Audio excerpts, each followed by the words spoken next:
There's no excuse for the kind of violence that we saw yesterday. It is counterproductive. When individuals get crowbars and start prying open doors to loot, they're not protesting. They're not making a statement. They're stealing. Knowing how difficult this will be for a good part of the audience to swallow, let's get it out of the way right up front. President Barack Obama got it right. In those few words responding to the violence in Baltimore, he nailed it. Those people are not to be sympathized with. They are not to be lightheartedly referred to as less than what they are. Criminals, felons, thieves, those who have crossed the line from being members of a productive society and should be arrested, punished, and incarcerated for their crimes. Of course, I have added some embellishing words that did not cross the president's lips, but they are correct and fitting to be used in this conversation. The larger issue here, however, are those pathetic, pompous, and pusillanimous politicians. Don't worry, you'll have some time to look it up, who continue to spew and spit some of the most ridiculous apologetic gas-bagging they are famous for with no consideration whatsoever in telling the truth, telling it like it is, if you will, and in the process remind us what farcical frauds and phonies they really are. Why didn't you move faster yesterday? Did you prepare yesterday? Yes, we prepared. We had over 200, 300 police officers out there around that mall at the time that it took place. Why didn't you move faster? Because there are 14, 15, and 16-year-old kids out there.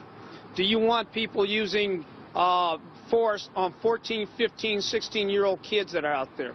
And they're old enough to know better. They're old enough to know not to do those things. They're old enough to be accountable, but they're still kids, unfortunately.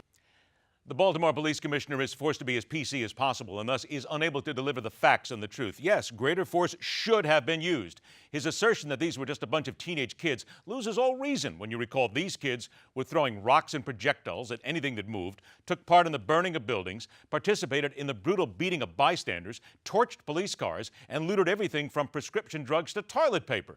They were and are violent criminals.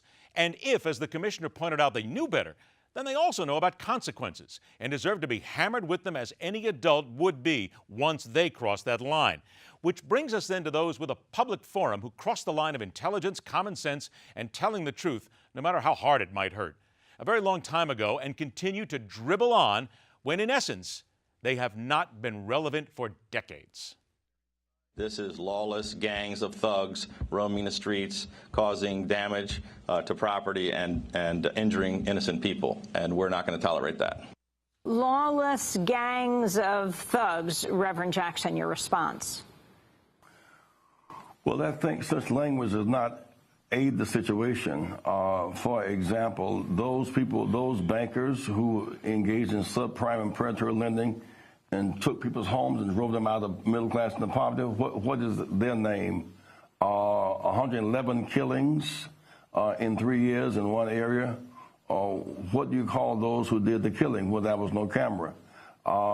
When you look at 30% unemployment, TIF money spent downtown for the big New Baltimore, and pension money and banking money. So you have, as Brother Bell says, you have downtown blossoming, booming Baltimore, and then you have the rest of them.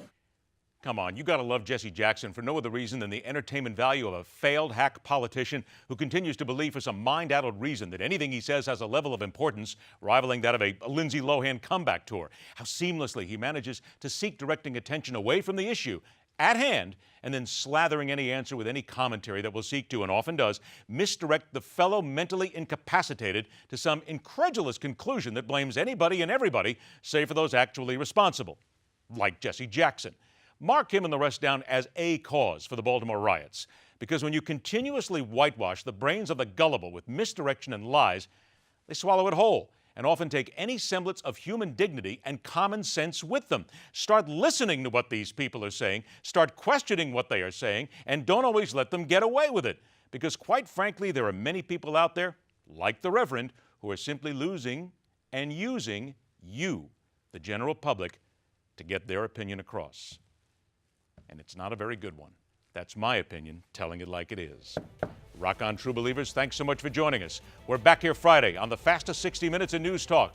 Every weekday, this is The Hard Line.